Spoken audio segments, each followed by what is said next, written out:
네, 사랑의 세상이 열리다 44번째 창세기 강의 시간입니다. 창세기 29장 1절에서 20절까지의 말씀으로 전진하는 자와 함께 하시는 하나님이란 제목으로 함께 은혜를 나누겠습니다.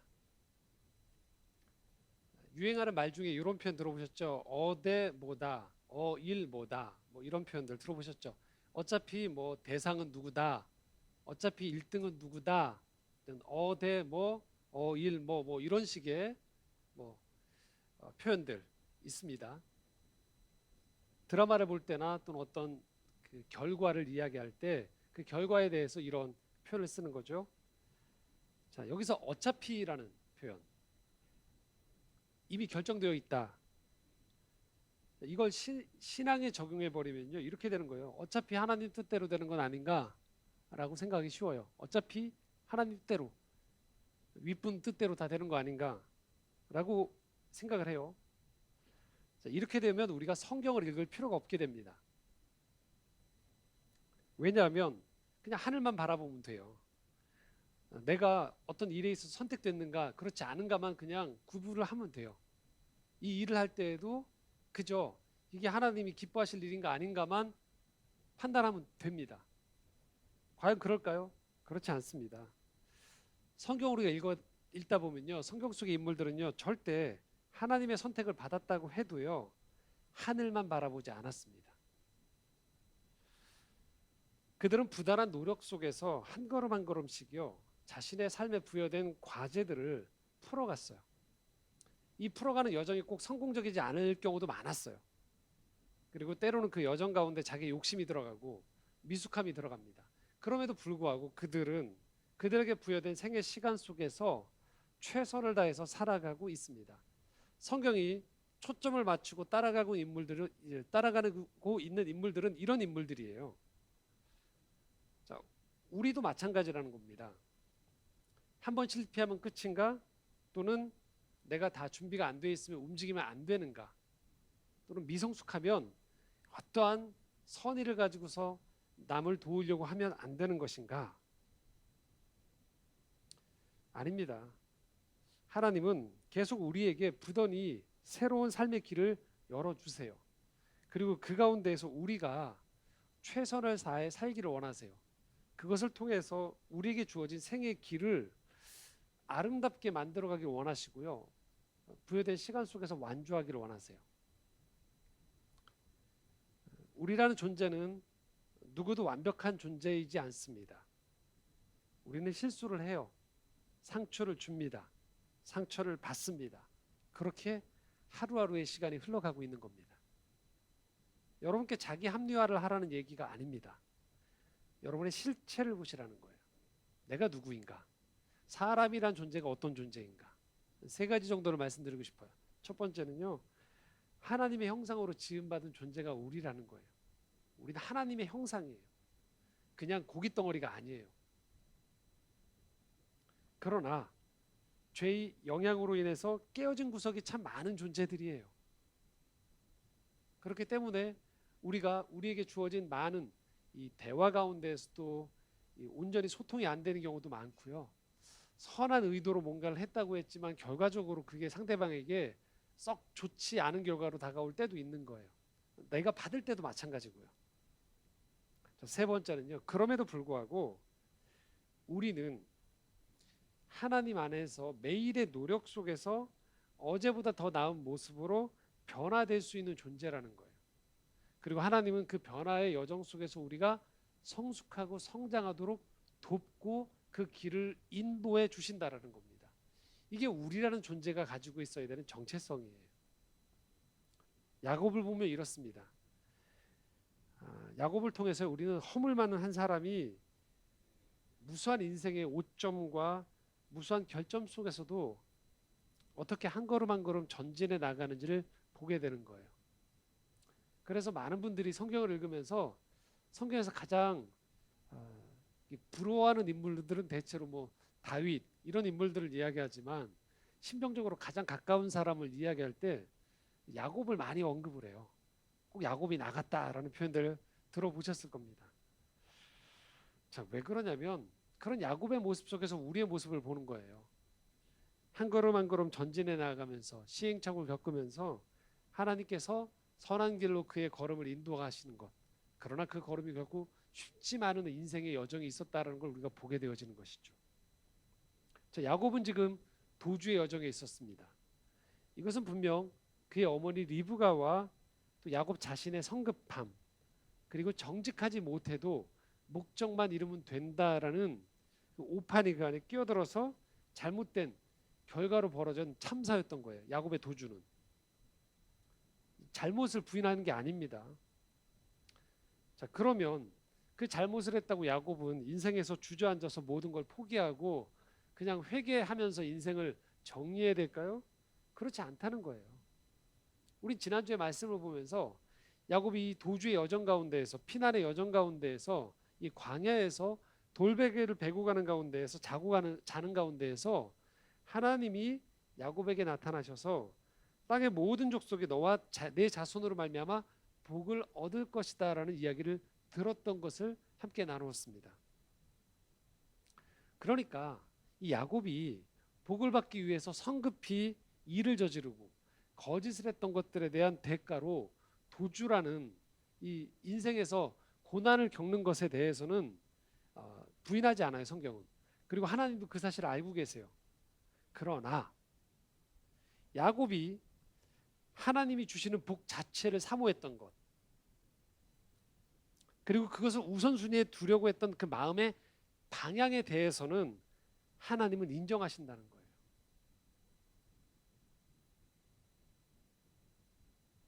이제 야곱은 이 도피의 땅 가운데에서 도착해서 이 목적지에 도달하고 그곳 사람들을 만나게 되어집니다.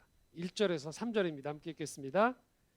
야곱이 길을 떠나 동방 사람의 땅에 이르러 본즉 들에 우물이 있고 그 곁에 양 세 떼가 누워 있으니 이는 목자들이 그 우물에서 양 떼에게 물을 먹임이라. 큰 돌로 우물 아귀를 덮었다가 모든 떼가 모이면 그들이 우물 아귀에서 돌을 옮기고 그 양 떼에게 물을 먹이고 우물 아귀 그 자리에 다시 그 돌을 덮더라. 자, 야곱이 이제 목적지에 도달했어요. 도착하고 보니까 우물가가 있는 거죠. 그런데 양의 세 떼의 무리가 있었어요. 자, 야곱이 보면 바로 이 그 양들에게 물을 먹이면 좋을 텐데 안 먹이고 있는 거예요. 자, 가만히 살펴보니까 이 양떼들이 다 모일 때까지 기다렸다가 한 번에 먹이는 거예요. 이유는 이 우물을 큰 돌로 덮고 있었기 때문이었어요.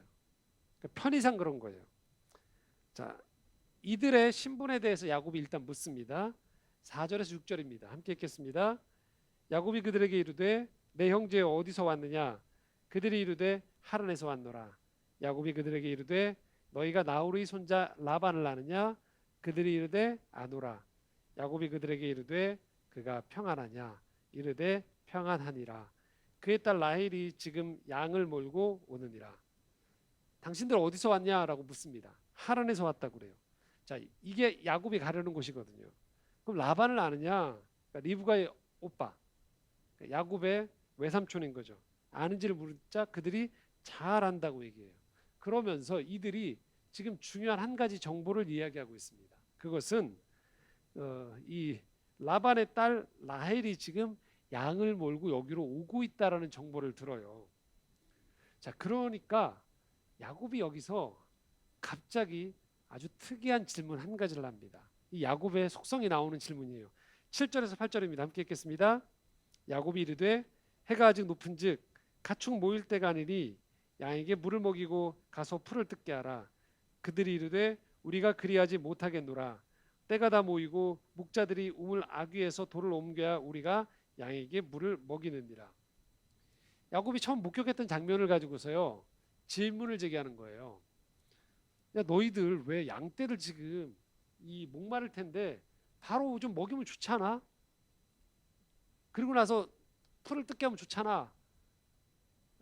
그러자 여기 있던 그 사람들이, 이곳에 있던 이 거주민들이 뭐라고 하냐면 그렇게 못하겠다고.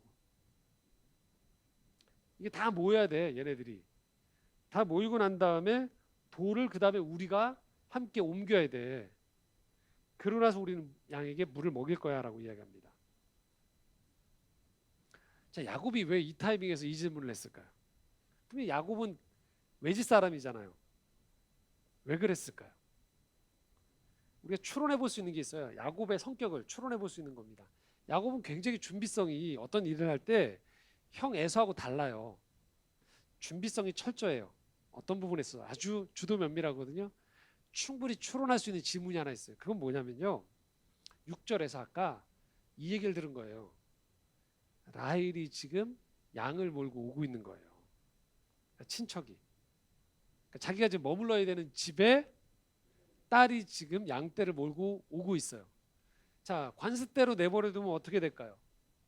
와서 라헬이 기다리고 있어야 된단 말이에요. 그렇죠. 자, 야곱은 지금 그 삼촌, 외삼촌 라반의 집에 거주해야 돼요. 마음에 쏙 들어야 돼요. 자, 그래서 질문을 던진 거예요.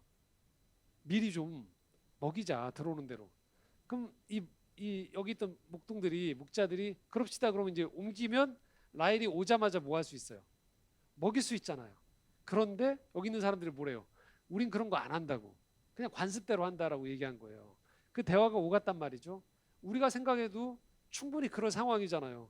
웬 외지인이 와서 갑자기 우리는 지금 목자들은 지금 우리 원래대로 양들이 뭐 목이 마르든 어쨌든 그냥 다 오고 난 다음에 한꺼번에 먹이려고 그러는데 갑자기 외지인이 와서 참견을 하단 말이에요. 여러분 들으시겠어요? 안 듣죠. 자, 그래서 무슨 일이 벌어졌냐? 9절에 10절입니다. 함께 읽겠습니다. 야곱이 그들과 말하는 동안에 라헬이 그의 아버지의 양과 함께 오니 그가 그의 양들을 치고 있었기 때문이더라.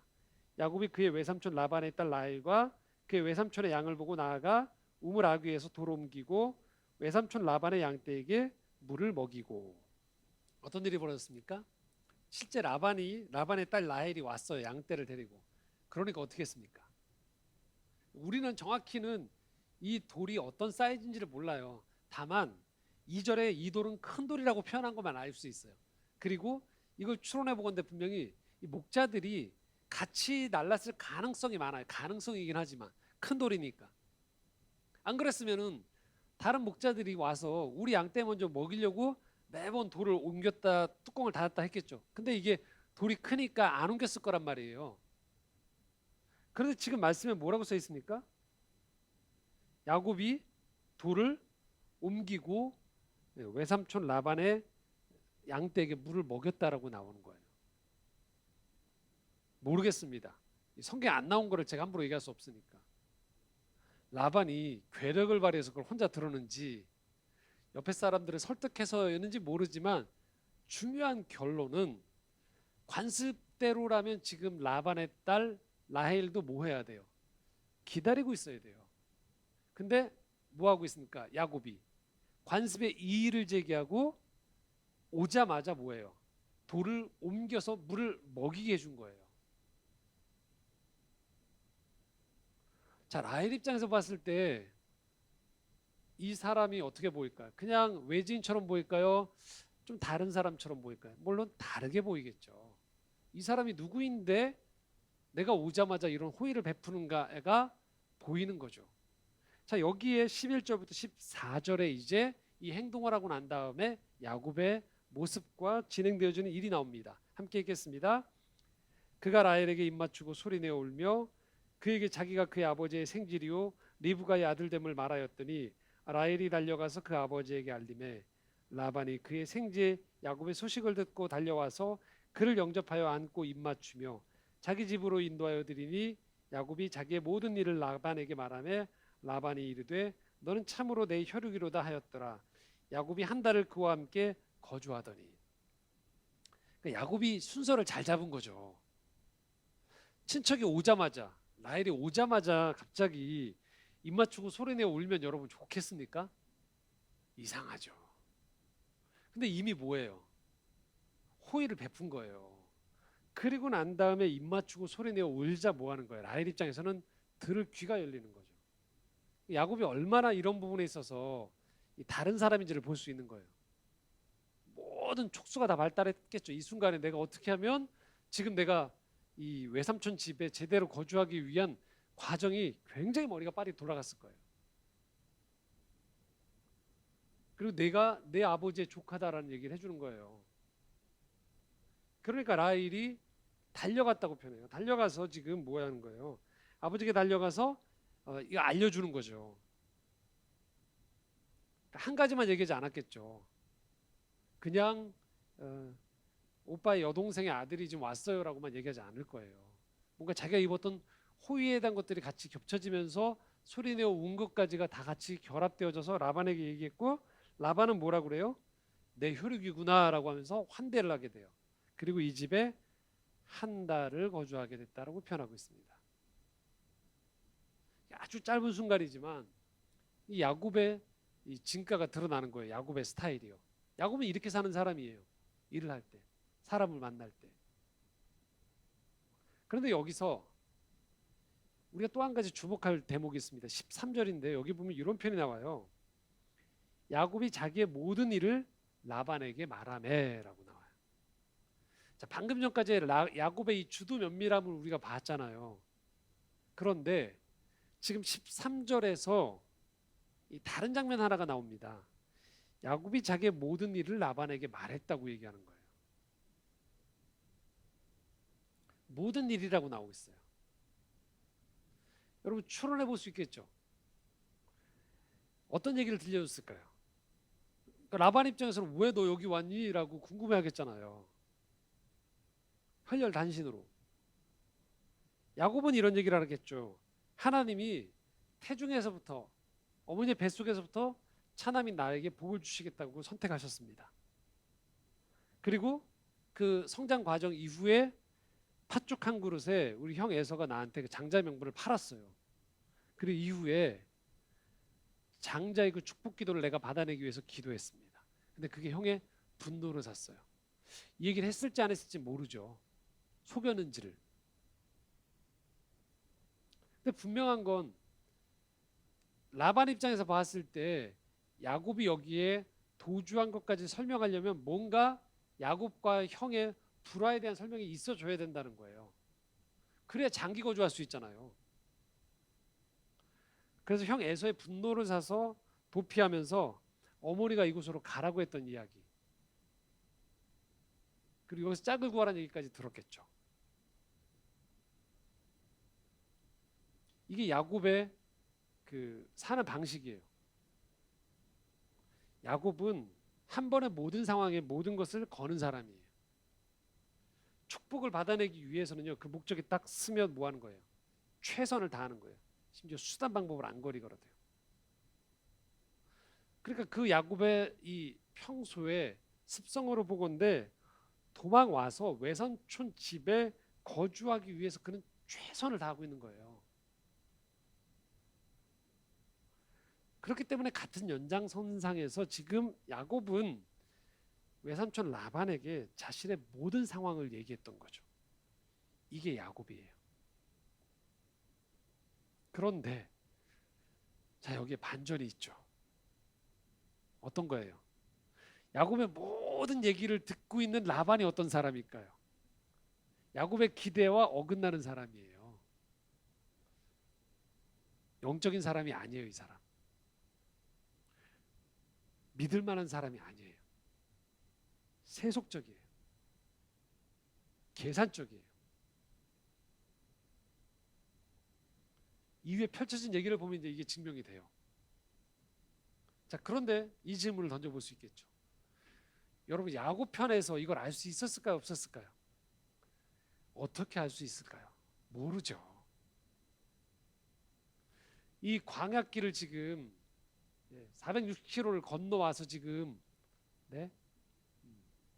2, 30일 이상을 지금 이 어려움 속에서 기진맥진해서 간신히 도피해서 형의 나를 죽이려고 하는 사리를 피해서 도착한 이 땅에 지금 어머니의 오빠가 있다고 하는데, 야곱 입장에서 마음이 열릴 수밖에 없잖아요. 여기가 야곱에겐 피난처인 거예요. 그리고 라반은 뭐예요? 야곱을 맞이해 줄 이 따뜻한 품이 될 거라고 야곱은 계산을 한 거죠.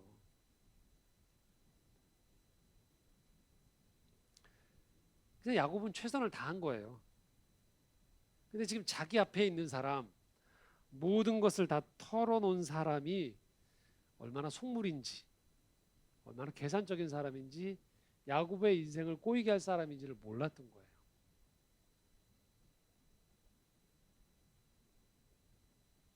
여러분 야곱이 바보 같아 보이시나요? 네. 남일이라고? 네. 남이라고?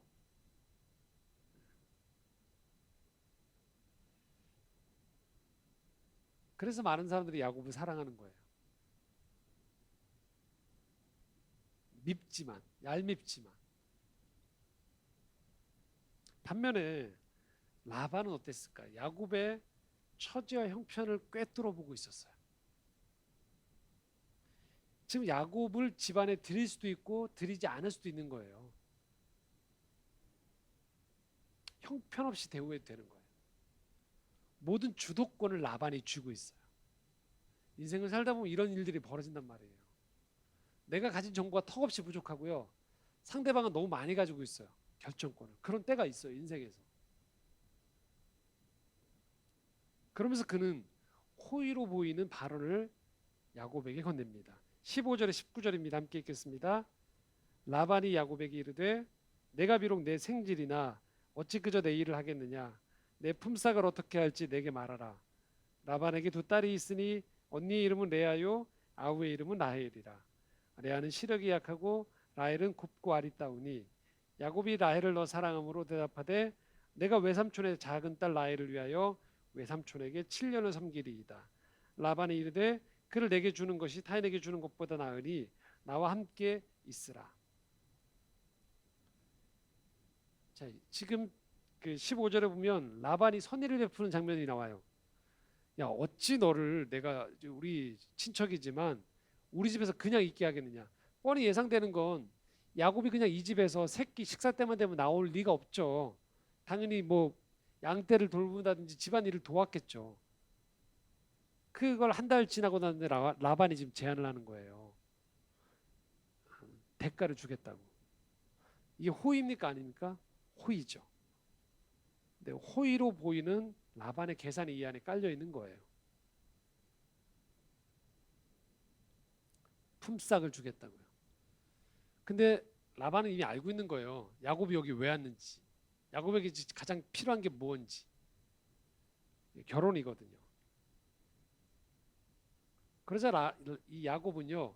자기가 최선을 다해서 나온 생각이라고 얘기하지만 이미 라반의 계산 안에 있거든요. 동생 라헬을 사랑한 거죠. 근데 여기서 또 이 야곱의 특징이 나오는 거예요. 결혼을 시켜달라고 하면 되잖아요. 근데 뭐부터 해요? 일부터 하겠다고 얘기해요. 7년 동안. 이게 야곱이에요. 이 7이 이스라엘 백성에서 완전수거든요. 그러니까 외삼촌 마음에 흡족할 때까지 내가 일할 테니까 딸 달라고 하는 거예요. 사실 순서 바꿔서 딸하고 결혼하고 싶습니다. 그리고 결혼하고 난 다음에 제가 일 열심히 하겠습니다 해도 되거든요. 근데 야곱은 항상 뭐예요? 세상에 공짜는 없다의 주의예요. 이 사람은. 최선을 다해서요. 그러자 라반이 그래 다른 사람한테 주느니 친척한테 주는 게 낫겠지라고 하면서 허락해 줍니다. 라반이 뒤에 어떻게 야곱을 속이며 자신의 철저한 이익을 챙기는지 우리는 이제 보게 돼요. 근데 지금 이 순간 표면에 드러난 것은요. 라반의 행동이 선이라고 보인다는 거죠. 자, 결과는 어땠을까요? 20절입니다. 함께 읽겠습니다. 야곱이 라헬을 위하여 7년 동안 라반을 섬겼으나 그를 사랑하는 까닭에 7년을 며칠같이 여겼더라. 여러분 아시죠? 내성적인 사람도 열정적일 수 있어요. 야곱은 집안에 머물렀던 사람이지만요. 그의 목표가 도달하게 되면요. 모든 걸 걸었던 사람이에요. 사랑하는 여인을 위해서요. 7년을 먼저 일했습니다. 그것도 며칠처럼. 얼마나 열심히 성을 다해서 했는지 우리 알 수 있는 거죠. 자신에게 주어진 생애 목표를 향해서 불꽃처럼 사는 사람이에요. 이 사람. 장자의 축복거리 목표일 때는 그것을 향해 달려갔고요. 사랑하는 아내를 얻는 것이 목표일 때는 그것을 향해서 전심을 향해 달려가는 사람이 야곱이에요. 그 가운데서 야곱은 때로는 속임수를 쓰기도 해요. 속임수를 당하기도 해요.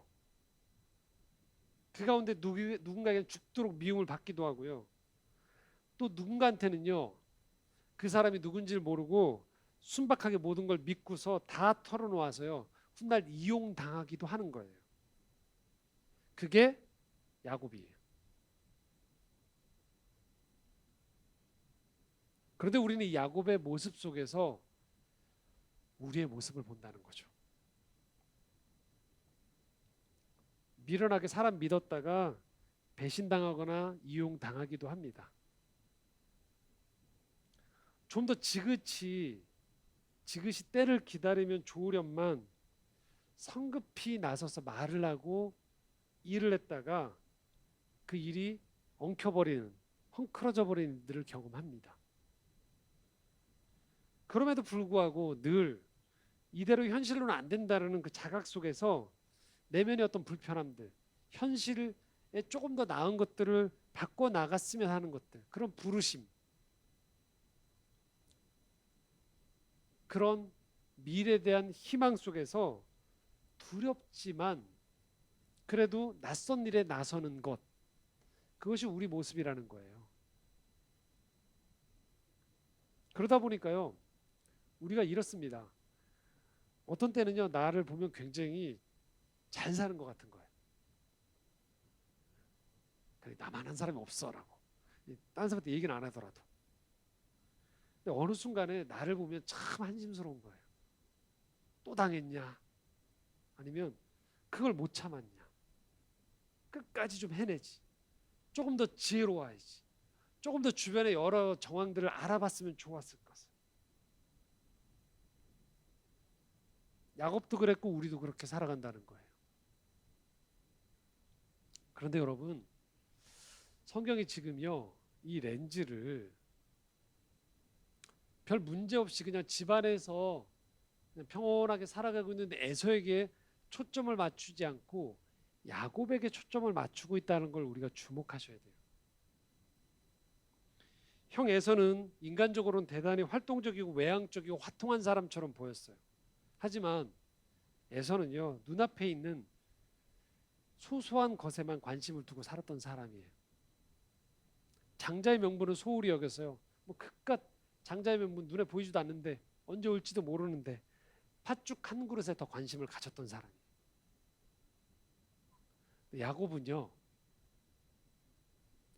눈앞에 있는 것 너머를 본 사람이었어요. 하나님이 주시려는 복에 관심이 있었어요. 그것을 쟁취하기 위해서 노력했던 사람이에요. 사랑하는 사람을 얻기 위해서요, 먼저 7년의 노동을 기꺼이 하겠다라고 제안하는 사람이었어요. 정말 저것이 가치 있다라면 나는 내 인생의 시간을 투자하겠다라는 사람이었던 거예요. 성경이 왜 에서가 아닌 야곱에 초점을 두고 있는지 우리가 보아야 된다는 거예요. 하나님은요, 우리가 영의 세계에 눈을 뜨기를 원하세요. 눈에 보이는 것이 전부라고 말하는 세상 속에서 눈에 보이지 않는 가치가 있고 영혼의 차원이 있음을 우리가 깨닫기를 원하시는 거예요. 살과 피가 전부라고 여기는 세상 속에서요, 마음이 있고 영혼이 있고 관계가 중요하다는 걸 알기를 원하시는 거예요. 결국은 모든 사람은 다 자기 입속 챙기는 거야. 자기 가족이 그냥 최종 남는 거야.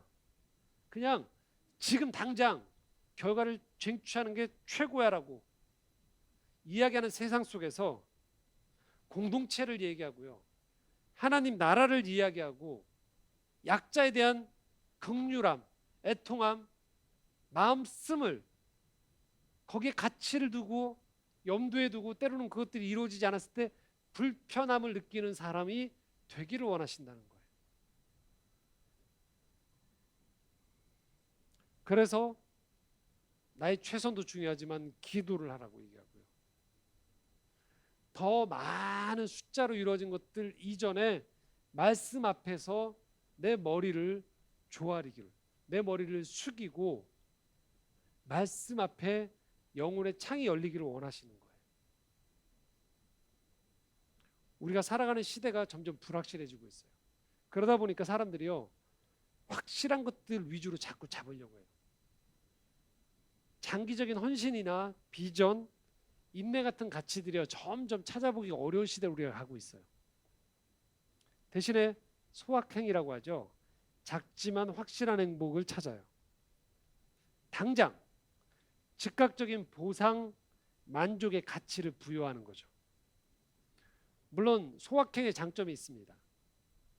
무조건 크고 높고 많은 것만을 중요하게 여기면서 자칫 하루하루의 소중함, 일상에서 마주치는 자꾸 세밀한 것들에 대한 이 매력들, 기쁨들을 놓치기 쉬운 것들을 이 소확행의 자세는 우리로 하여금 보게 해주고 누릴 수 있게 만들어줘요. 그런데 여러분, 삶은 그런 작고 내밀한 것들만으로는 형성되지 않는다는 거예요. 나의 집 창가에 놓여 있는 작은 화분 아름답죠. 그런데 누군가는 마을에 무너진 다리를 나가서 복구해야 돼요. 내 집에 냉난방이 시원한 것도 중요해요. 그런데 누군가는 취약계층에 대한 돌봄이라는 무겁고 쉽게 해결되지 않는 사회적 과제를 위해서 일하는 경우도 있어요. 내 마음의 평안 중요하죠. 그런데 누군가는 가보지 않은 길에 대한 두려움 속에서 그래도 함께 이끌고 가는 구성원들의 안녕과 평안을 위해서 밤잠을 자지 못하고 고민하고 기도하면서 공동체의 미래를 개척해가는 리더의 고뇌도 있다는 거예요. 그게 필요하다라는 겁니다. 사도 바울의 이 고백을 한번 우리 함께 보겠습니다. 빌립보서 3장 12절에 14절입니다. 함께 읽겠습니다. 내가 이미 얻었다함도 아니요 온전히 이루었다함도 아니라 오직 내가 그리스도 예수께 잡힌 바 된 그것을 잡으려고 달려가노라. 형제들아 나는 아직 내가 잡은 줄로 여기지 아니하고 오직 한 일 즉 뒤에 있는 것은 잊어버리고 앞에 있는 것을 잡으려고 표대를 향하여 그리스도 예수 안에서 하나님이 위에서 부르신 부름의 상을 위하여 달려가노라. 사도 바울은 말합니다. 표대를 향해서 간다고. 나는 내가 했던 일에 대한 회고 속에서 추억에 잠기는 것이 아니고 앞에 있는 것을 향해서 오늘도 달려간다고.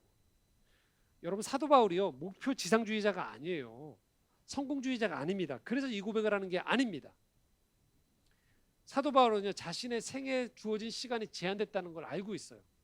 그리고 이때 자신이 전도 여행을 통해서 복음을 전하지 않으면 이 유대주의로 이 똘똘 뭉쳐진 이 세계 속에서요 이방인에게 복음을 전하는 이 견고한 이 틀을 깨고 복음이 땅끝까지 전해지는 이 긴박한 중요한 시기 속에서 자기가 이 일에 부름받았다라는 것들을 알고 있었다라는 거예요.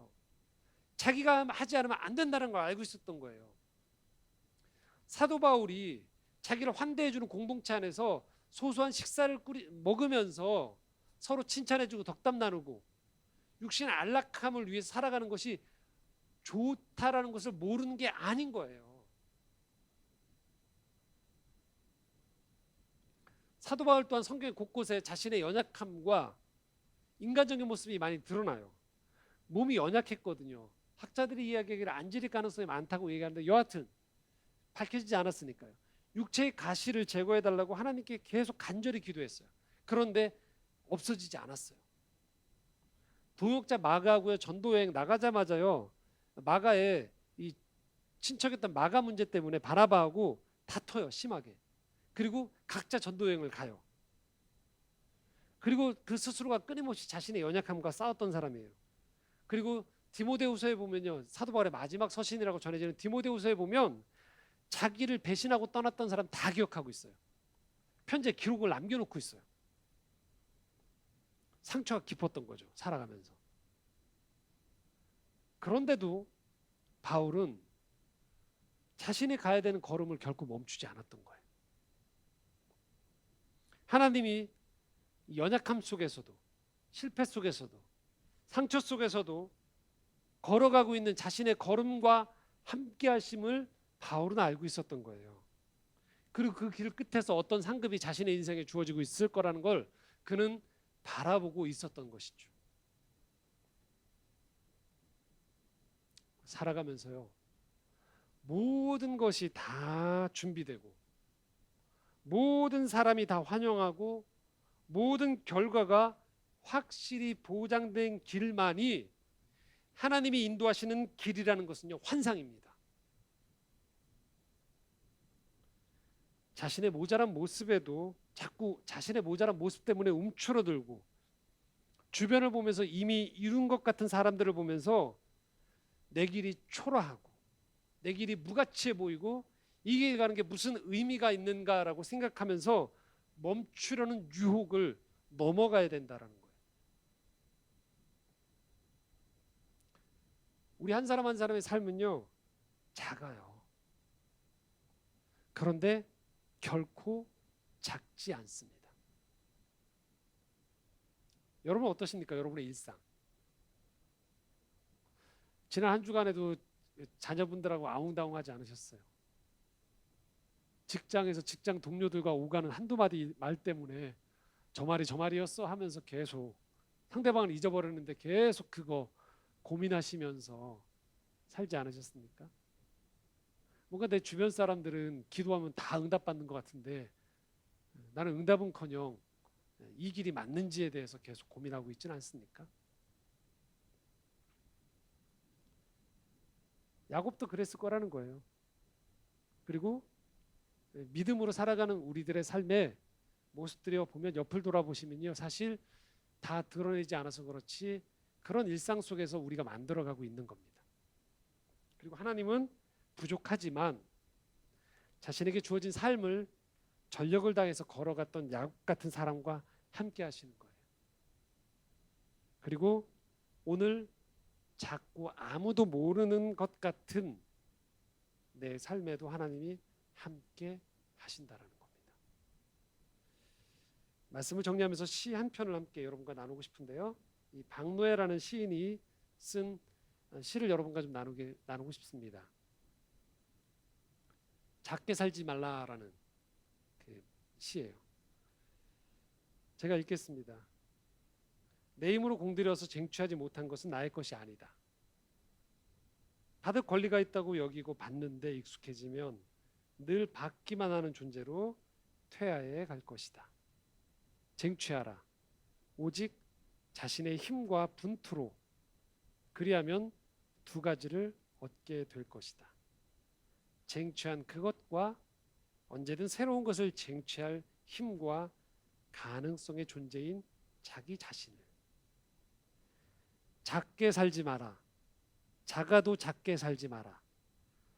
소소하고 확실한 행복을 따라가다 보면 소소한 것들이 기쁨이 되고 고통이 되고 소소한 것들이 전부가 되고 상처가 된다. 작게 살지 마라. 지금 가진 건 작을지라도 인간으로 작게 살지 마라. 여러분들 삶이 작아 보이신다고 해서요, 작은 것만으로 바라보지 마시라는 거예요.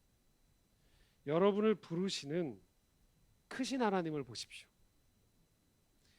오늘 여러분들이 베푸는 친절이 작아 보여도, 선의가 작아 보여도 여러분 너머에서 그 친절을 통하여서 얻어지는 큰 일들이 있다는 것들을 기억하시기 바랍니다. 그리고 때때로 하나님께서 여러분들에게 그 작은 일들 속에서도 그것이 헛되지 않다라는 것들을 끊임없이 보여주신다는 거죠. 지난주 금요일에도 저한테 아주 작은 일이지만 이런 게 있었어요. 집에서 나오는 길에 차를 끌고 나오는데요, 저희 집에 나가는 길에 보면 언덕이 이렇게 좀 경사진 데가 있어요. 근데 바로 그 위쪽으로 어린이집이 있어요. 근데 제가 차를 몰고 나가다가 중간쯤 내려가는데 저쪽에서 아이와 아빠가 손을 잡고 올라오고 있더라고요. 올라오고 있었는데요. 그러면 어떻게 하면 되냐면 제가 좀 더 속력을 내면 그쪽들이 알아서 비킬 타이밍이었었거든요. 근데 거기서 또 제가 어떻게 했습니까? 차를 뒤로 또 이렇게 슬금슬금 뒤로 뺐어요. 빼서 그 아이가 아빠랑 천천히 이렇게 편안하게 올라갈 때까지 이렇게 제가 급한데 가만히 이렇게 기다리고 있었어요. 그러면서 제가 이런 생각을 했죠. 참, 안 해도 될 것까지 하는 것 같다라는 생각을 했어요. 그런데요, 그 기다리고 있는 사이에 그 올라오던 아버지가 저를 이렇게 막 부르시더라고요. 예 하고 제가 내렸거든요. 그랬더니 저한테 이게 타이어 뒷바퀴 펑크 나셨어요라고 하더라고요. 그래서 황급히 다시 집으로 들어가서 긴급 출동 불러서 타이어를 했죠. 되게 감사했어요. 짧은 순간이었지만 그래 그냥 내려갈 걸 하다가 잠깐 섰던 순간에 근데 그때 하나님이 저한테 작은 위로를 주셨어요. 그래 헛되지 않아. 작게 누군가에게 했던 선행들 착한 일들 또는 선행이라고 할 수 없지만 배려들 그게 다 이 세상에 이 세상을 좀 더 숨쉬게 만드는 거야. 누군가 도움을 받는 거야. 너도 도움을 받았잖아. 그렇습니다 여러분. 지난 한 주간 여러분들이 하셨던 선한 마음으로 하셨던 그 선행들 선한 말들 또 누군가 했던 따뜻한 배려들이 금방 안 돌아올 수 있어요. 근데 여러분 그게 누군가의 가슴에 심겨지는 거예요. 누군가 지친 누군가가 다 이기적인 것 같아라고 생각했었는데 여러분한테 말은 건네지 않았지만 여러분의 환대로 인해서 그가 마음을 낭망해서 접을 수도 있는 거예요. 그렇기 때문에 우리 하루하루의 일상이 대단히 작아 보이지만 작지 않은 거예요. 그리고 하나님은 여러분들이 걸으시는 그 길 가운데에서 당장 눈앞에 보이는 성취나 눈앞에 보이는 상찬이 없더라도 계속적으로 하나님을 믿는 가운데에서 한 걸음 한 걸음 걸음을 멈추지 않는 그 여러분의 생의 가치를 하나님께서 인정해 주신다라는 거예요. 믿겠습니다. 그러므로 내 일상을 당장의 필요에 대한 응답으로만 채우지 말고요. 나를 통해서 세상에 전하기 원하시는 하나님의 복을 그려보십시오. 그리고 두려운 나지만 믿음 안에서 담대하게 전진하면서 크신 하나님과 동행하며 살아가는 우리 모두가 되기를 소망합니다. 기도하겠습니다.